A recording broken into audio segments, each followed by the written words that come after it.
Welcome to the Fashioning My Faith podcast for women, by women. I'm Erica Cantrell, and today we have three special guests today. We have my mom, Peggy, who you saw on the Faith That Moves Mountains special series. We've got Miss Mary Lawson. She's a member at my local congregation in Cookeville Church of Christ, Cookeville, Tennessee. And then Miss Sherry Smith, who's a longtime family friend of ours, who I've grown up with her kids, and her and my mom are dear friends at the Hebron Church of Christ in Urban College, McMinnville, Tennessee. So today we want to talk to you about modern day modesty. Is there a difference in modern day modesty versus modesty as the Bible defines it? And so starting out, I just want to introduce to you what the world tries to tell us that modesty is. And so if you were to Google modesty, it would say the quality or state of being unassuming or moderate in the estimation of one's abilities. Also along with that, it says the quality of being relatively moderate, limited, or small in amount, rate, or level. And lastly, it says behavior, manner, or appearance intended to avoid impropriety or indecency. And so keep that in mind as we're going through today, that if you were to Google that, that's what the world tells you that modesty is. It's being unassuming, appearance intended to avoid indecency. So just keep that in mind as we discuss what the Bible tells us truly about that. And so, starting with you, Mom, what does modesty mean to you? What do you define modesty as?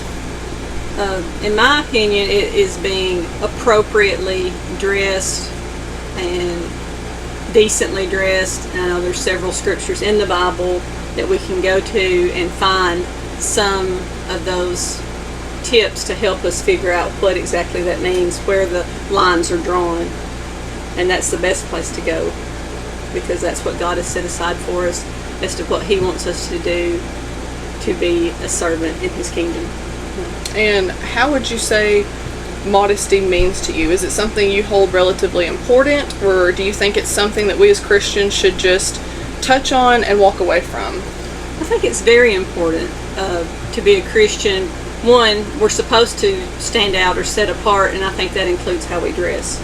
And also we have to keep in mind that we need to dress and present ourselves the way God wants us to. Even if you go back to the Garden of Eden, and Adam and Eve thought they had covered themselves, but what they thought was not sufficient enough, and God prepared for them clothing that was. And we've got to keep that guideline in mind for ourselves. Perfect. Miss Mary, what would you think modesty is, and what does it mean to you?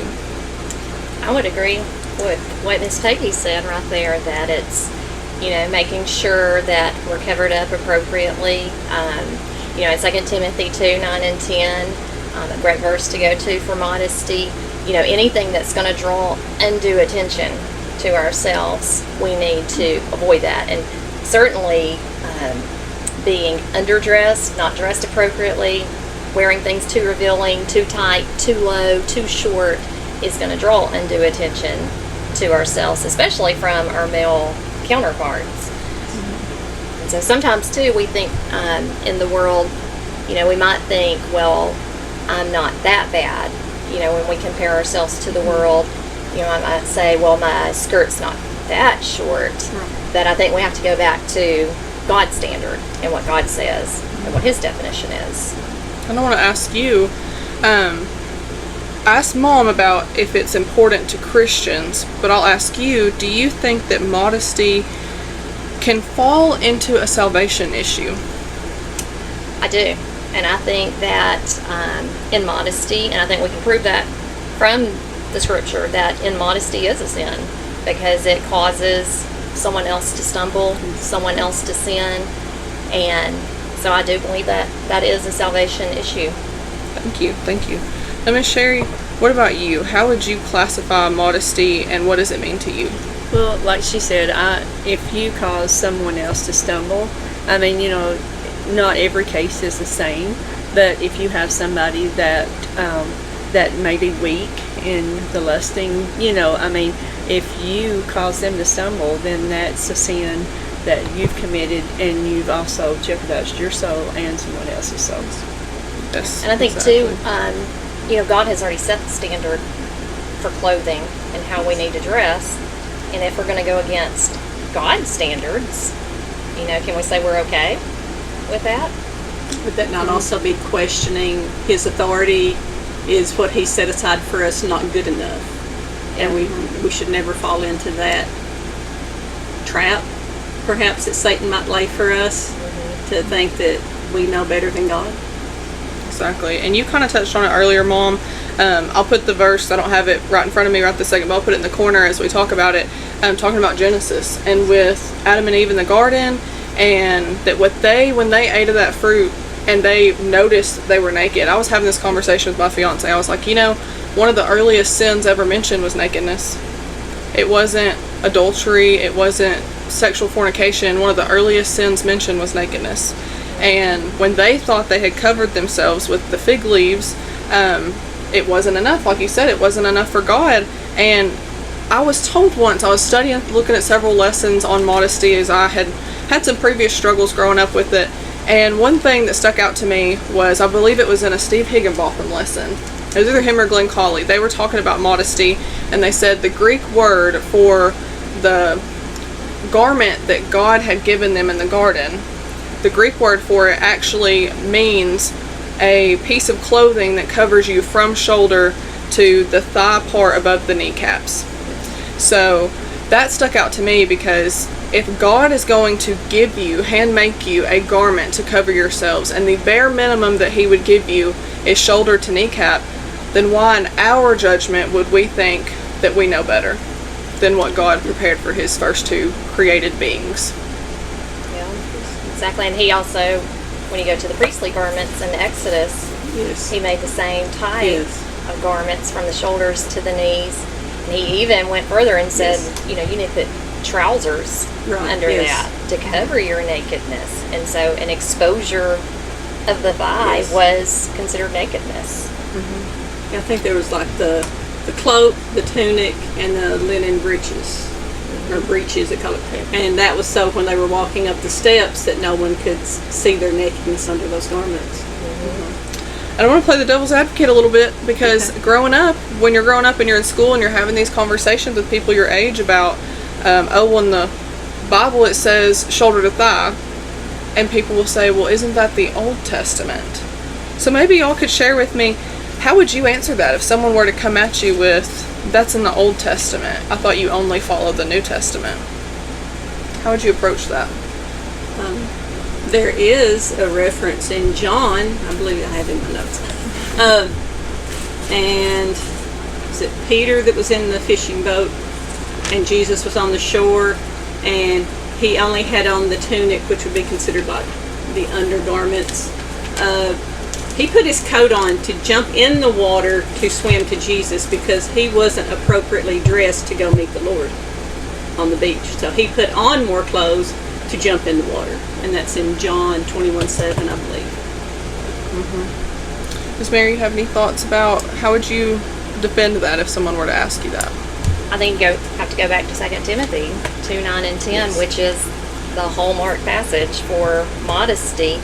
And 2 Timothy 2:9 through 10, it says, in a like manner also that women adorn themselves in modest apparel, with propriety and moderation, not with braided hair or gold or pearls or costly clothing, but which is proper for women professing godliness with good works. And so when you really break down all of those words and what it means, modest apparel, I need to give attention to how I'm arranging myself, what I'm putting on, with propriety, that's shamefacedness. I need to have a sense of shame about what I'm about to put on in the morning.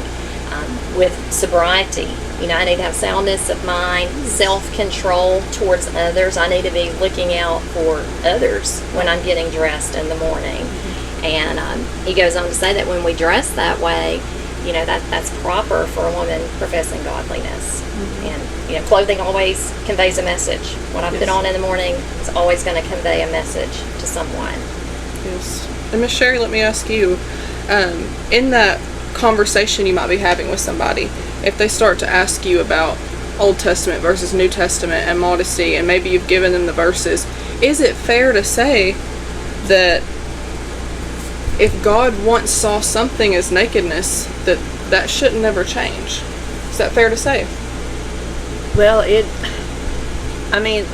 just has so many examples, like I said, with the lusting and and all that. If you take all that into consideration, I mean, all of that is combined what he said, and I don't see that, you know, why he would change that. I mean, you know, if that's what he said in the beginning, then things have not changed with people's lust and like drawing attention to themselves, you know. I mean, because some of the outfits that people wear, they have got to want the attention, or they wouldn't be wearing that. Yes, exactly. And then to each of you, do you think that, I know you brought up he put on more clothing to jump in the water. Now, whether it's swimming or it's casual or it's a Sunday, to each of you, do you think there's ever an occasion where we take modesty out of the picture? No. Exactly. I think we like to, but the location, the weather, being near water doesn't change God's standard on modesty. Exactly. I was, again, having this conversation with my fiance, and I told him, I was like, you know, can you imagine Jesus knocking at your door and you show up wearing a bikini or shirtless? I asked him as a guy, I said, do you think you would have a conversation side by side with Jesus shirtless? Do you feel comfortable with that? Always, and I know this is so silly, but I think about, you know, people that say, well, my clothes are modest. Well, walk down the aisle at church, and if you can do that and feel comfortable about that, or even in your living room with your parents, if you feel like you can, like if I had to go in with my dad, and I think it was okay, if I walked in that living room, what would he say about that? And if he has reservations about that, if you can walk down the aisle at church, and I'm not saying, I know there's a lot of recreation that you do wear clothes that you normally wouldn't wear to church, but I'm saying if you were not able to walk with your fellow Christians, you know, like your elders in the church, if you can't walk in front of them, how is it okay to walk in front of, you know, other people that might be weaker than people of the church? That's a good point. It's a great point, which is a great transition. You didn't know you were transitioning, were you? Great transition into the next little section.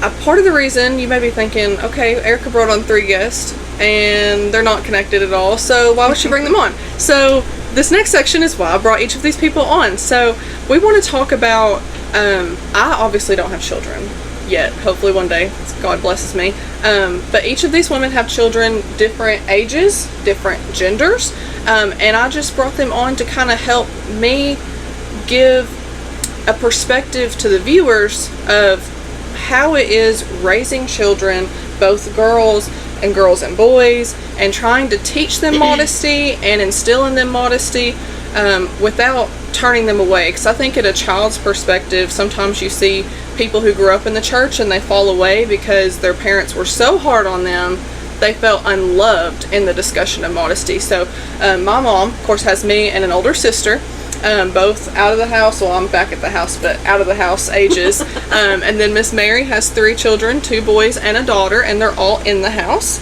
And then Miss Sherry has 2 boys and a daughter, and one is just getting almost out of the house, and the other 2 are out of the house, college and out of college. So different perspectives. So Mom, start us off. How did you go about that, raising children? That struggle sometimes, and it is a struggle with the fashion industry that we have today. And I think about when your daughter and her friend did their podcast, one of the phrases they used in there was the same phrase that my girls use. I hate having to wear those boy shorts, to find shorts long enough for them to wear, because they were both taller and long-legged, and that was a challenge. And I was so thankful when they started making the athletic shorts a little longer, even for the girls, even if you had to order them.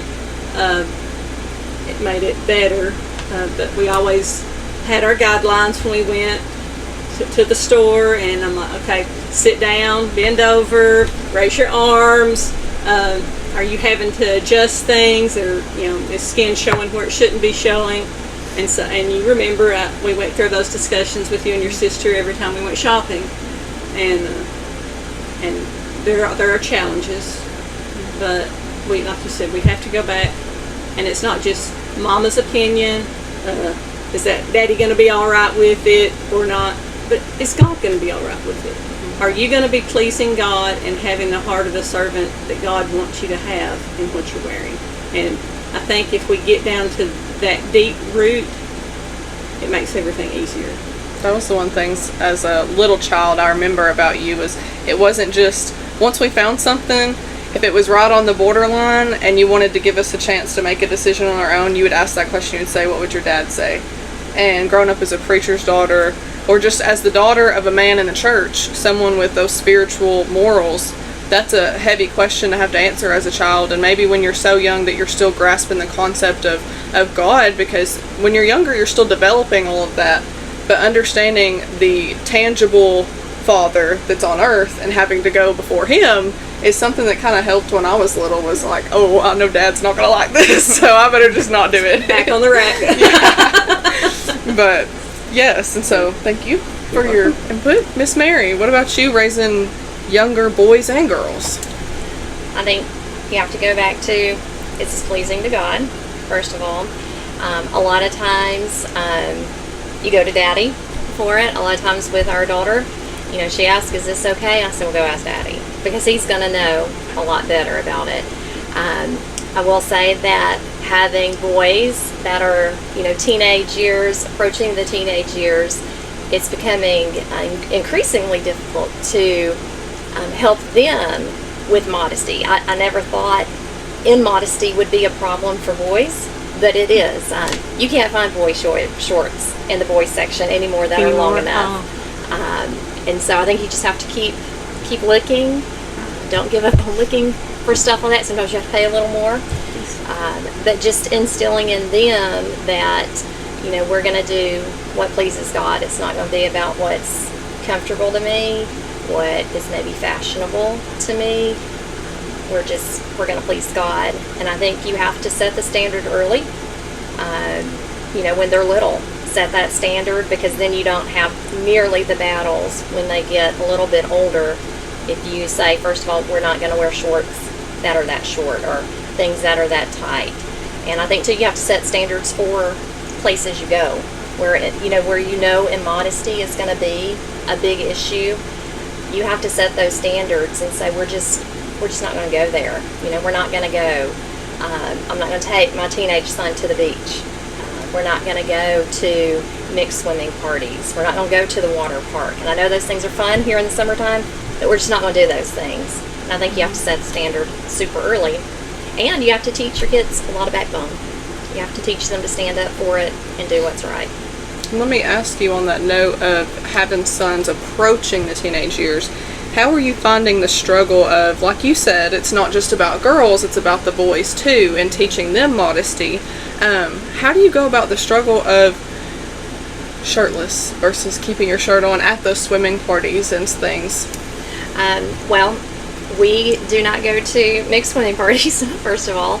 And so if it's just boys, that's one thing. But we just teach them, you're going to have to keep it on. We're not going to take our shirts off in public. We're just not going to do that.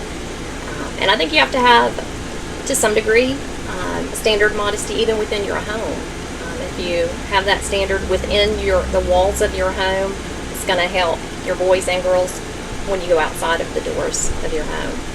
Good. Now, Miss Sherry, how about having boys and girls, but older, almost all three out of the house, Kerrigan's still at home, but how do you go about that as they're reaching that high school and beyond independence with modesty? Well, like y'all said, it's so hard to find clothes that are appropriate, but like dresses, these last 5 years at least, everything's just short.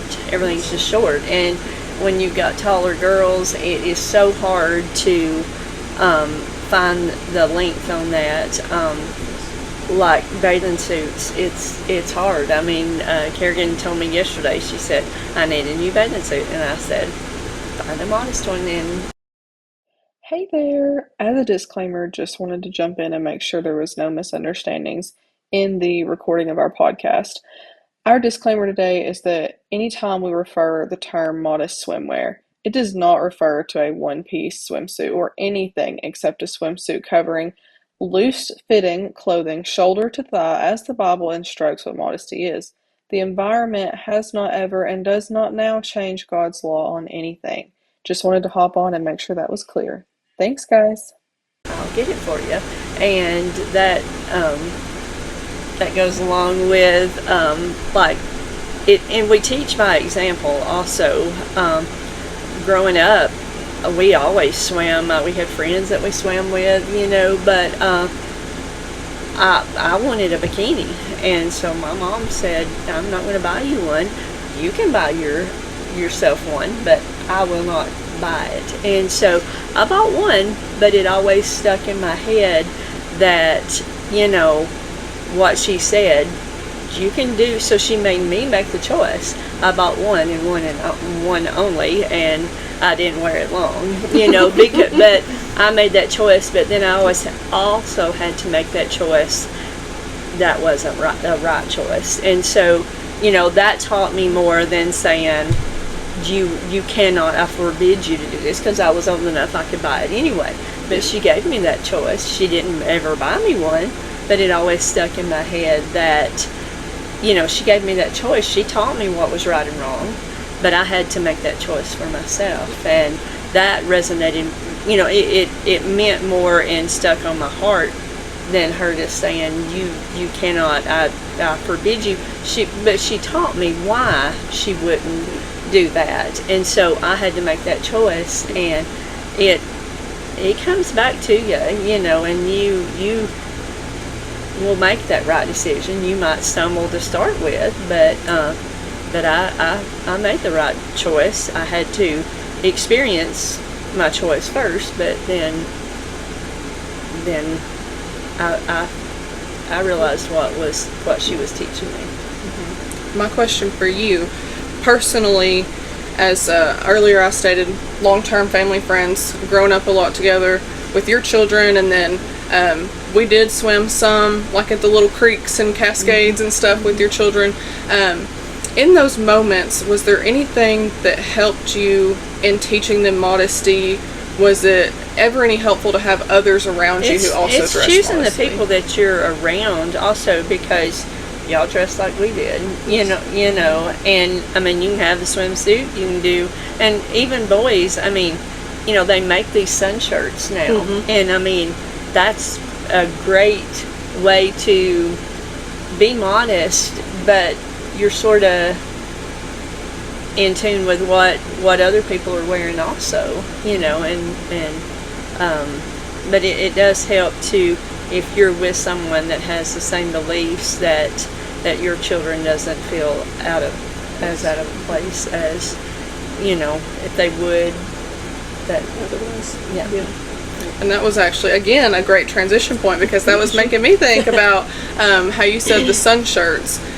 It's hard, from my perspective, is like being the child and having to listen to parents and learning that before you have the backbone, trusting their backbone, and then trying to develop the backbone, there's always this overcast cloud of wanting to still fit in. And number one, my disclaimer is, we can't let that rule our life, because it's not all about fitting in with the world, but fitting in with other Christians and fitting in the church and doing what God wants. But there is that overcast cloud of just wanting to fit in, and you don't want to stick out like a sore thumb. And so that makes it hard as a child growing up, like, well, all my friends wear this. And like you said, it matters the company.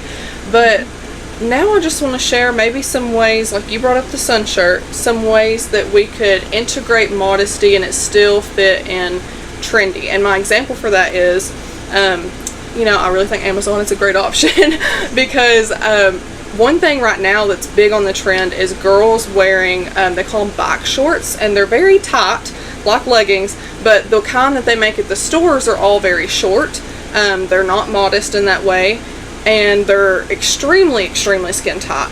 However, in researching with my mom on Amazon, we were able to find bike shorts that were not as skin tight. They are still slightly tight, but they go down to the knee, and I always wear a shirt that covers the areas. I'm back again. One more disclaimer. As we discuss biker shorts, we want it to be clear that modesty is not just about length, but also the fit of the clothing. Something tight fitting but long does not make it modest. For example, box shorts, yoga pants, leggings alike are tight fitting, and unless they have loose fitting clothing covering the bottom and front down the thigh in an appropriate manner, they are immodest according to God's law and modesty. I don't want to mislead anyone during this study, and in this study, I myself have grown as a Christian. I just want to share and make sure everything is clear as we go through this because it is a very delicate topic in today's society. And so for me, that's one way that I try to keep up with the trend and people my age, but still look modest. And that does stick out to people. As a child, I know that sticks out to people my age when they see me and they think, oh, well, she doesn't stick out like a sore thumb, but she's still covered. So, Mom, is there something maybe when you were growing up or maybe now that was a way you stayed modest but still in the trends? Like I said, Amazon is my friend because I can't, even as an adult, it's hard to find dresses that are long enough or that do not plunge down the front.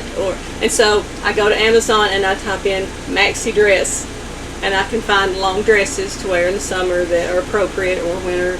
And so, like you said, you may have to go search. Sometimes it may cost a little bit more, but knowing the influence you have on the people around you, and that, like Sherry said earlier, you don't want to be the cause of somebody else to stumble. That's a great point. Miss Mary, do you have any tips or tricks that you found, and maybe even in helping your children find modest clothing that still help them fit in? I think you gotta keep looking, and you're gonna pay more for it. I've been looking for shorts for me, and you just can't find shorts. And we did go to Amazon. Yeah. I agree with Amazon, but you pay a lot more for them. And so I think just learning. I think a tank top can really be a girl's best friend in a lot of things because you can cover up the top here. Mm-hmm. You can tuck it into your pants if your short is too, or your pants are too short. So a tank top. I'll put a plug in for my friend Emily at Pearly Peacock. I was thinking about Pearly Peacock. Yes, Pearly Peacock. She specializes in fashionable clothing that is modest. And she has a lot of like tank top extenders, slip extenders. So if your dress is maybe kind of borderline, where it doesn't need to hang, you can wear that. So I think there's a lot of good options out there. I think layering is a great option. Just investing in a few pieces to make it more modest. And unfortunately, sometimes I think we need to just throw out some things. There are some things we're just not going to be able to make modest, no matter how hard we try. We're just going to have to throw them out. And especially things when we look at, you're talking about things that are too tight. When we look at things that are too tight, we just can't fix those. You might come buy a bigger size, but yeah, I think just investing in a few pieces that are going to help you to be more modest. And that's what we do a lot at our house. And Miss Sherry, I'll give you credit for the sun shirt. You got any other tips or tricks about modesty, trendy, fitting in? Especially you hit on earlier with your daughter Kerrigan as she's getting older and trying to find dresses. Where do you go to for dresses? Well, it's like all the boutiques. It's so hard to find. Like you said, Amazon. You can have your longer dresses. You just have to go try them on. Kerrigan, she bought some the other day at I think it's TJ Maxx, but you go in, you try them on, and so she found a couple because, it's hard to find, but she, and that's a cheap way. All of them were under $20 and they were knee length, and that's, you just have to search and find, but they're out there, And that's what your heart wants to find, right? No, exactly. I do want to take time now just to thank all of you for being here and for your input in this discussion. One thing before we close out, I do want to encourage is, we used to be younger, now I'm kind of like 20s now. I'm old now, but if you're raising those children and you're having trouble, maybe one thing is, like you hit on earlier with finding your company and your friends and who you associate with, try to spend more time around your Christian family, because I think sometimes we get so caught up in everyday life. And growing up, I did a lot of sports and I did a lot of 4-H, and we still found time to make sure we surrounded with Christian family. And when we went recreational camping and things, we were with Miss Sherry and her family, and finding those who dress like you. Like you said, we went swimming and they swam like us, making sure we were covered, and finding them, leaning on them. That's something that helped me growing up, because it helps reassure that you're not alone and you're not struggling by yourself, and that you're not the only ones out there looking for those clothes on Amazon or TJ Maxx or Pearly Peacock, finding those clothes. So I do want to push that. And then I want to close this out with just a question to ask yourself if you're watching. When you put on your clothes in the morning, just take a second, look in the mirror, or if you're changing throughout the day, anytime you put on clothes, look in the mirror and just ask yourself, if Jesus were to knock on my door, would I answer the door dressed like I am? All right. Thank you. Thank you so much for being present in this podcast today. If you're listening and tuning in, I just want to put out there that modesty is an ever growing topic, both in the Christian realm and in the non-Christian realm. And personally in my life, there's a lot of growth that is done as a younger adult, growing up in the church even. And through this study, I myself have made changes in my wardrobe, changing out clothing, tossing things out, making adjustments, trying to grow closer with God. And so I just want to let you know that you're not alone, that this may prick you to your heart. It might not, but I hope that you grow closer to God through this lesson today. Have a good and blessed day.